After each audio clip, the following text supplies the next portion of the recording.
The Pandit Raj was fuming and fretting inside, having been fooled by the simple Tilakasta Mahisha Bandhana episode by Raman. Luckily, his revenge came soon. His wait was short, as the very next day the Maharaj said to him, "Tomorrow is my mother's death anniversary, and I feel so sad when I think of her. I could not fulfill my mother's last wish." "What was her last wish, Maharaj?" asked the Raj Pandit. The Maharaj replied, "She craved for mangoes, but as it was not the mango season, mangoes could not be got, not even for all the gold I was willing to offer." Quickly the Raj Pandit visualized in his mind's eye the gold and greedily said, "I'm so sorry, Maharaj, but what is it, Pandit?" asked the Maharaj. Pandit Raj said, "Maharaj, since your mother's last wish remained unfulfilled, her soul must be restless and unsatisfied unless... "Unless what?" said the Raja impatiently. "Unless we invite a few Brahmins for a bhojan feast and give them 1 gold mango each." To which the king jumped up excitedly and said, "Why a few? Invite all the Brahmins and give them a gold mango each." The delighted Pandit Raj took revenge and left out Tenali Raman.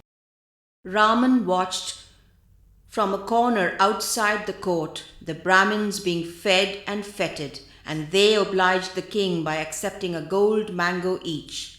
They all said in unison, "Now the Queen Mother's soul was surely at peace, Maharaj."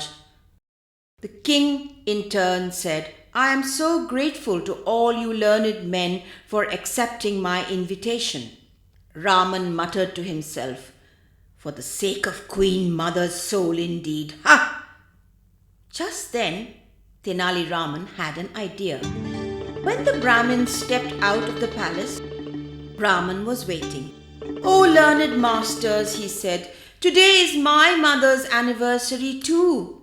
Her soul is also not at peace, as she had an unfulfilled wish." With folded palms, he said, "If you sirs agree to come..." They all replied, "What is it, Raman? We will come." Tenali Raman said, "I am greatly honored for all of you accepting my humble wish too. Please come inside."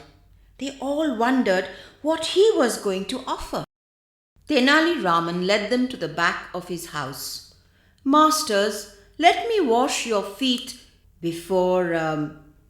They stopped him mid-sentence, as something in the distance caught their attention. "What are those men doing?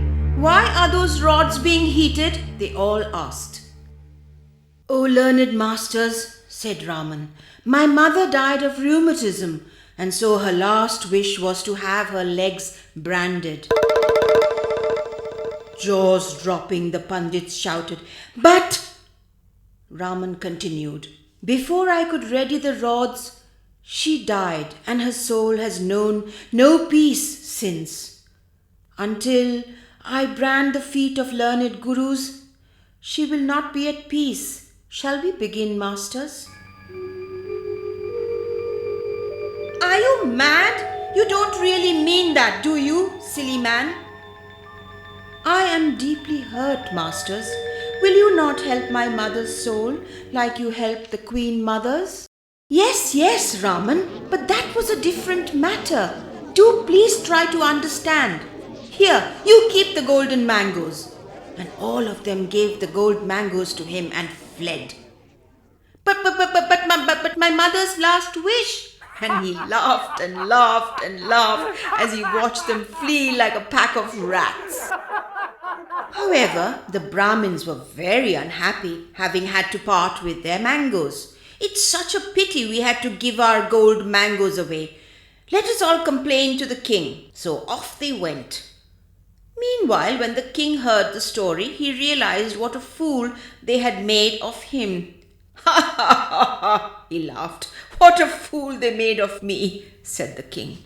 But the Raj Pandit was very upset. But Maharaj, this is not a joke. The Pandits have been insulted. True, very true. What do you suggest we do, Pandit? The king asked. Well, Maharaj, Raman must pay with his head. He must be beheaded.